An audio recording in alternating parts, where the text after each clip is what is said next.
Ah, enfin. Sa rousseur, sa rareté, son refus de la compromission. Depuis ses débuts, il y a bientôt 40 ans, les mêmes poncifs reviennent, quand il s'agit d'évoquer Mylène Farmer.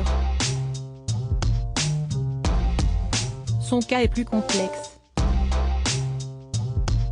La femme, dans ses échanges, se révèle d'une grande simplicité. Elle sait être drôle, attachante, bienveillante même. Mais l'artiste, plus exposé, sans goût pour la prêche, a appris à se tenir en surplomb du monde, comme une icône muette. C'est dire l'enthousiasme de Karen Akamporani-Mereala, sa coach vocale depuis la fin des années 2000, quand on lui a manifesté notre souhait d'évoquer le travail de M, comme ses intimes la surnomment, sur sa voix. Essentiel, l'a-t-on oublié, pour une chanteuse. Projetée comme un murmure enfantin sur son premier titre Maman a tort, en 1984, la voix de Mylène joue aujourd'hui avec les notes. Sur l'emprise, Sony Music, son dernier album, très symphonique, élaboré avec Woodkid, Moby ou encore les groupes Archive et Aaron, elle oscille entre les graves et les aigus, avec une réelle maestria. En live, la performance est la même. Son prochain tour Nevermore 2023, qui démarra en juin prochain, a déjà conquis fans et curieux. Plus de 550 000 billets vendus, 7 stades complets, 6 autres sur le point de l'être. Un juste triomphe pour Karen Akamporani-Mereala, ancienne chanteuse d'opéra, qui nous raconte l'extrême dévotion de Mylène pour son art. Mylène est une solitaire qui a restreint son cercle d'intimes. Mais elle est d'une grande loyauté et d'une rare sensibilité rencontre. C'était il y a bientôt 15 ans, en 2008. J'étais répétitrice de Sting, premier rôle de Welcome to the Voice, un fabuleux rock-opéra joué au Théâtre du Châtelet, à Paris. Connaissant mon parcours de chanteuse lyrique et mon activité de coach vocal, sa manageuse avait fait appel à mes services. Le début d'une très belle collaboration avec Sting, 2 albums, des concerts symphoniques, un spectacle de chant de Noël. Welcome to the Voice était coproduit par TS3, la société de Thierry Suc. Quelques jours après la dernière représentation, il m'a proposé de rencontrer Mylène, qui préparait ses concerts de 2009. Pour avoir chanté des opéras en France, dans les années 80 et 90, je connaissais bien évidemment la chanteuse, très singulière dans le monde de la variété. Venant des États-Unis, où la musique pop est assez calibrée, je n'avais jamais entendu une telle voix, cette tessiture de soprano légère, à la fois douce et capable de monter dans les aigus. Son écriture et son lien avec le public me fascinaient tout autant. Thierry a deviné ce que je pouvais apporter à Mylène. J'ai écouté son album Point de suture, sur lequel elle chante un Avenue Maria d'une grande pureté. Et je me suis dit qu'elle avait une très belle base pour développer une technique que j'avais moi-même apprise aux côtés de Franco Corelli, l'un des plus grands ténors du monde lyrique. À l'approche d'une longue tournée, Mylène, elle-même, se sentait prête à relever ce défi. Extraterrestre. Mylène est une artiste absolue. À la fois, chanteuse, interprète, danseuse, et, ne l'oublions pas, auteure de ses textes. Elle aborde les mélodies comme une toile. Elle y ajoute ses couleurs, des nuances et une rare profondeur. C'est ce qui la distingue des autres artistes de variété. Pour moi, elle a quelque chose d'extraterrestre. Je la surnomme Madame Baudelaire. Elle maîtrise l'art mélodique, comme les chanteurs classiques. C'est très notable quand elle chante, simplement accompagnée d'un piano, au milieu d'un stade, dans un silence quasi religieux. Elle maintient en vie un art sur le point de s'éteindre.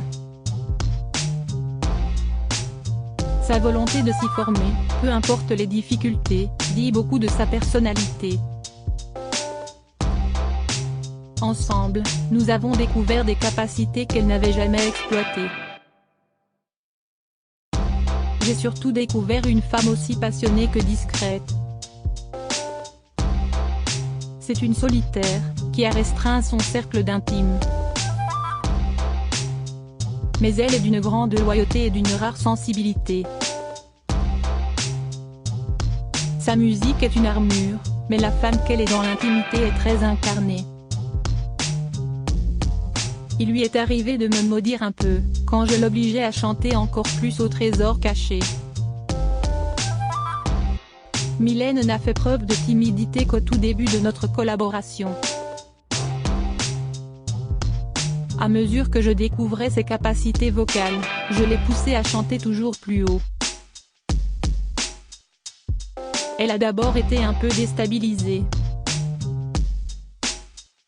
Et puis, elle a compris que je lui demandais de révéler la vérité de sa voix. Elle était un peu fébrile, comme si je lui demandais de sauter d'une falaise en pleine nuit. Elle l'a finalement vécu comme un saut dans la lumière. Elle a pris conscience du trésor caché au fond de sa gorge. Son registre est extensible, il va bien au-delà de ce qu'on a pu entendre. En 2008, il lui manquait la technique du classique, même si sa voix était déjà plus souple que la plupart des artistes pop contemporains. Elle chantait naturellement en voix de tête haute et lyrique, une rareté. Elle a cranté dans les aigus, en soutien et en endurance. Son souffle est remarquable. Elle pourrait se contenter de chanter dans une tonalité basse, comme beaucoup de jeunes artistes aujourd'hui. Mais elle a compris que le travail des aigus lui permettait de préserver la malléabilité de sa voix et de chanter sans effort, ni risque pour ses cordes vocales. Mylène peut bénéficier d'une bande de soutien sur une chorégraphie compliquée, mais elle n'a jamais chanté en playback devant son public. Vous imaginez la maîtrise que cela requiert d'interpréter une vingtaine de chansons chaque soir? C'est une grande bosseuse, alors que les signatures vocales deviennent de plus en plus rares. Nuit magique.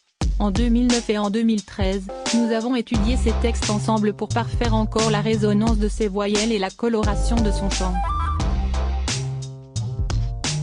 Il nous est arrivé de le faire, après un concert, à l'hôtel, loin de notre confort familier. Et d'un show à l'autre, je pouvais remarquer le travail de Mylène. Avant une série de concerts, nous nous retrouvons généralement pour 1h30 d'exercice, 2 à 3 fois par semaine. Mylène est née pour être une star. C'est une perfectionniste, ultra disciplinée. Il n'y a pas d'autre secret. Je pense que son public lui est reconnaissant de son investissement total dans ce qu'elle propose. Chanter sur scène tous les 3 jours peut vite devenir éreintant. C'est une épreuve d'endurance physique, vocale, mentale, aussi engageante qu'un opéra. Mylène a cette force. Elle n'a jamais renâclé à la tâche, lors de nos sessions. Il lui est arrivé de me maudire un peu, quand je l'obligeais à chanter encore plus haut. Mais elle en a vite compris l'utilité. Peu de gens ont conscience de ce à quoi elle se soumet lors de ses tournées. Le premier contrute de Mylène, elle a éclaté de rire, jusqu'à s'être roulée par terre fou rire. Mon souvenir le plus drôle avec Mylène est la fois où elle a atteint son premier contrut, une note très élevée dont on a l'obsession dans le milieu de l'opéra.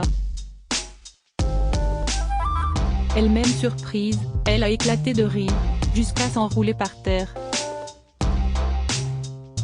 Dans une autre vie, elle aurait pu chanter du Puccini. Mylène est vraiment unique dans son genre. Fragile et forte, à la fois. Je dois avouer que j'ai parfois le regret de ne pas avoir autant persévéré dans ma carrière de chanteuse, la vie m'a rattrapée. Mais le talent de Mylène me ravit. C'est un don qu'elle a su travailler, qu'il faut respecter et chérir. Je m'estime chanceuse d'avoir gagné sa confiance. Mylène m'a autant apporté que je ne lui ai appris. C'est une expérience merveilleuse, très gratifiante, que de la voir s'épanouir dans son art. Propos recueillis par Thomas Durand. Sujets et photos dans le magazine Gala en kiosque le 1er décembre 2022. Crédit photo, Marcel Hartmann pour Stuff de Monkey.